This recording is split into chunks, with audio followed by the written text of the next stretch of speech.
गुरुर्ब्रह्मा गुरुर्विष्णु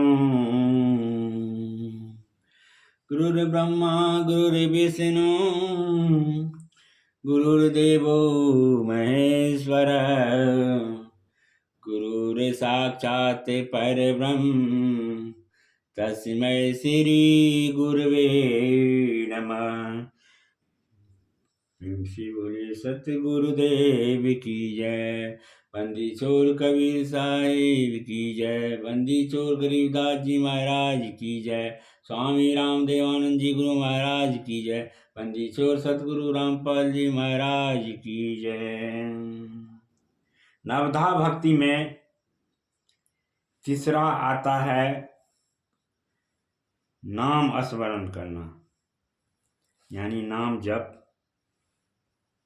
मंत्र जाप।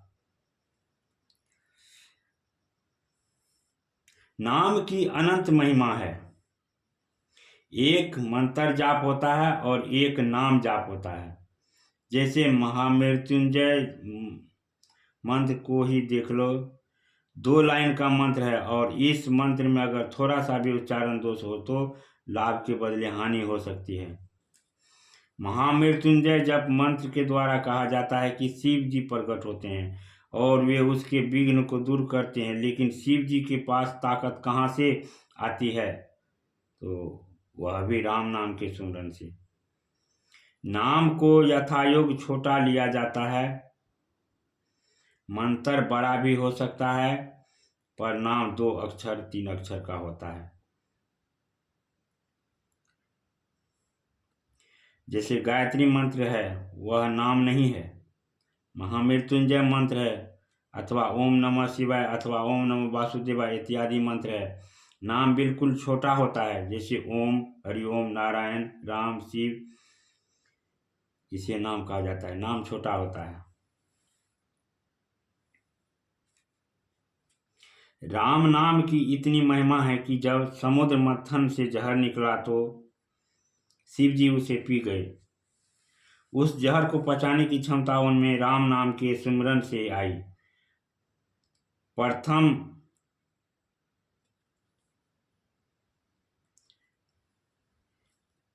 राम नाम का मतलब हुआ, सतनाम का मतलब हुआ गुरु मंत्र। गुरु मंत्र छोटा आता है, गुरु जी ने जो दे दिया वही नाम है। अब नाम की भी महिमा अलग अलग है, उसका भी चर्चा करते हैं। राम नाम के सुमरन से वह पानी में तैर गया, जबकि पत्थर स्वाभाविक ही पानी में डूब जाता है। राम नाम की इतनी महिमा है कि जब समुद्र मंथन से जहर निकला तो शिव जी उसे पी गए। उस जहर को पचाने की क्षमता उनमें राम नाम के सुमरन से आई। पत्थर स्वाभाविक ही पानी में डूब जाता है, राम नाम के सुमरन से वह पानी में तैर गया। प्रहलाद जी हरि हरि का सुमरन जाप के द्वारा कितनी विघ्न बाधाओं से पार हो गए। वाल्मीकि जी राम के बदले मरा मरा जप कर परम सिद्ध हो गए। नारद जी नारायण नारायण का गायन करके भगवत उपलब्ध हो गए। हनुमान जी सुमरि पवन सुत पावन नामू, अपने बस करी राखे रामू। 2 अक्षर राम का सुमरन करके पर राम के बेहद प्यारे हो गए। कबीर, नानक इत्यादि सभी संत राम के सुमरन से उच्च भूमि को प्राप्त हुए। चाहे दुख हो, चाहे सुख हो, चाहे रात हो या चाहे दिन हो, सतत राम नाम का सुमरन करते रहना चाहिए। पर सुबह सुबह प्रतिदिन थोड़ा पाठ के बाद कम से कम 11 माला का जाप करने। 11 माला का तात्पर्य होता है 1100 नाम। ऐसी बात नहीं है कि केवल सुबह ही नाम जाप करें और दिन भर खाली खाली रहें। सुबह सुबह जो भी आपको समय मिला हो, एक निश्चित संख्या को लेकर नाम जाप करें।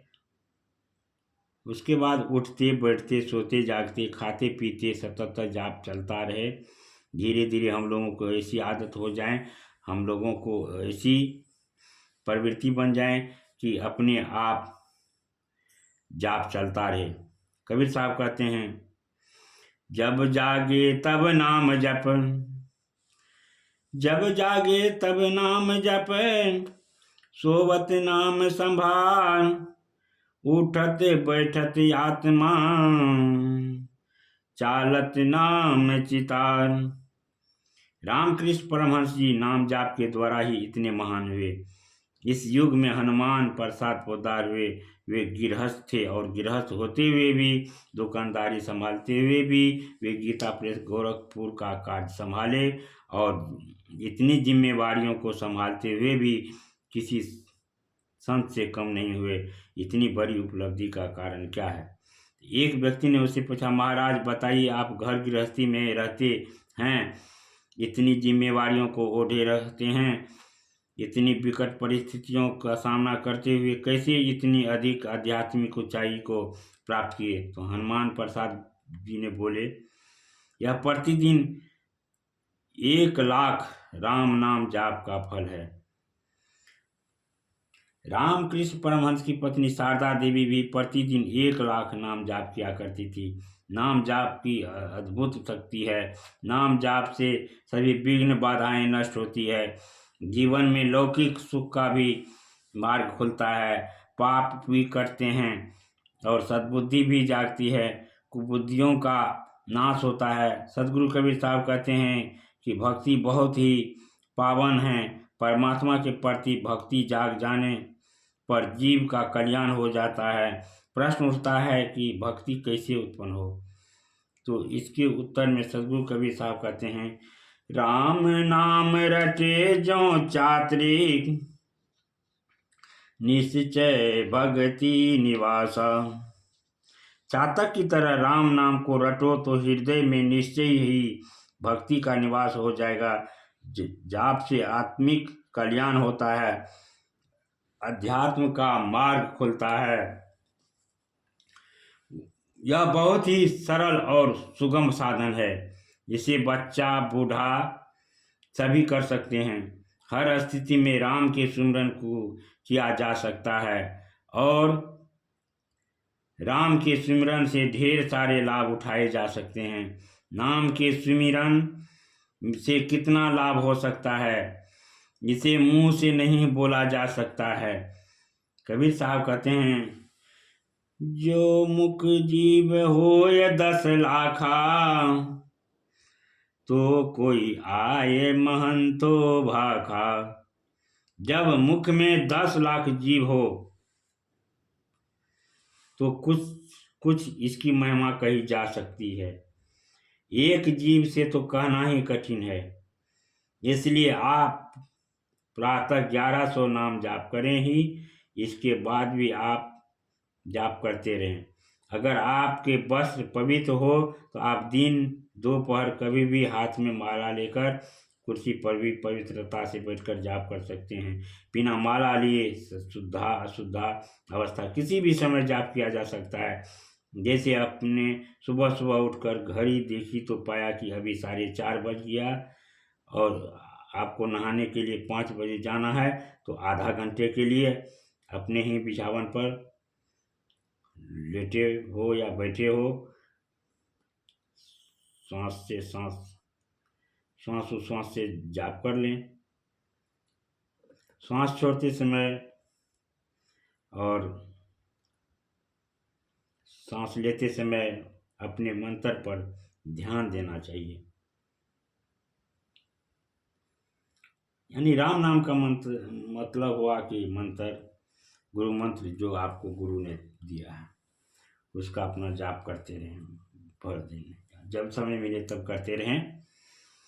दिन दोपहर को कभी कुर्सी पर ही बैठकर करें। पूरी चेष्टा कीजिए कि अगले को पता न चले कि आप नाम जाप कर रहे हैं, क्योंकि जब सांस के द्वारा आप नाम जाप करते हैं तो किसी को भी पता नहीं चलता है। जैसे धनी लोग अपनी तिजोरी को, खजाने को सबसे छुपा कर रखते हैं, वैसे ही भक्तों को खजाना होता है राम नाम का जप, यानी गुरु मंत्र का जाप। इसे सबसे छुपा कर रखना चाहिए। आप दिन दोपहर कभी भी आराम से बैठे हों, लेटे हो या चल रहे हो तो श्वास श्वास में नाम लेना शुरू कर दीजिए। आप सुस्ताने के लिए थोड़ी देर कुर्सी में बैठे हैं, आंखें बंद हैं, लगता है कि सो गए हैं, और आप अंदर ही अंदर नाम जाप चालू रखें, जिससे कि दूसरों को भी पता नहीं चलता है। रामकृष्ण परमहंस जी कहते हैं, व्यक्ति को नाम लेना चाहिए घर के कोने में अथवा मच्छरदानी के भीतर अथवा जंगल में। उनके कहने का तात्पर्य है कि गुप्त रूप में नाम लेना चाहिए, बाहर लोगों को भान भी न हो कि यह भक्ति कर रहा है।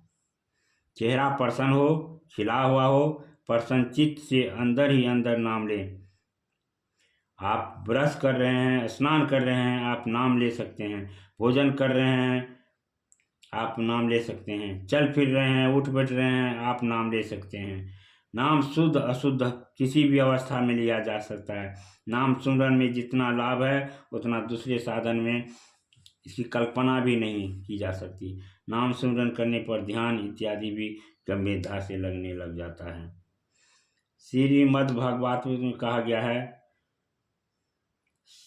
श्रीनव्यम गुणन संस्मरश्च चिंतयन् नामानि रूपाणि च मंगलानि ते क्रियांसु यच्चरणविन्दयो रविश्चेता न भवाय कल्पते।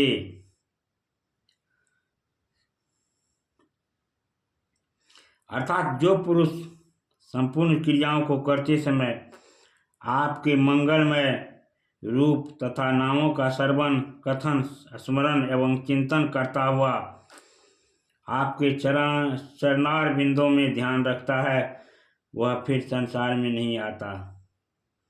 विषयान ध्यायर्ताश्चेतं विषयेषु विसजते मामनो स्मरणं चिन्तयन् मय्येव परविलीयते। विषय चिंतन करने वाले का मन विषयों में आसक्त होता है और बार बार मेरा चिंतन करने वाले का मन मुझ में लीन हो जाता है। श्रीमद्भगवत गीता में कहा गया है।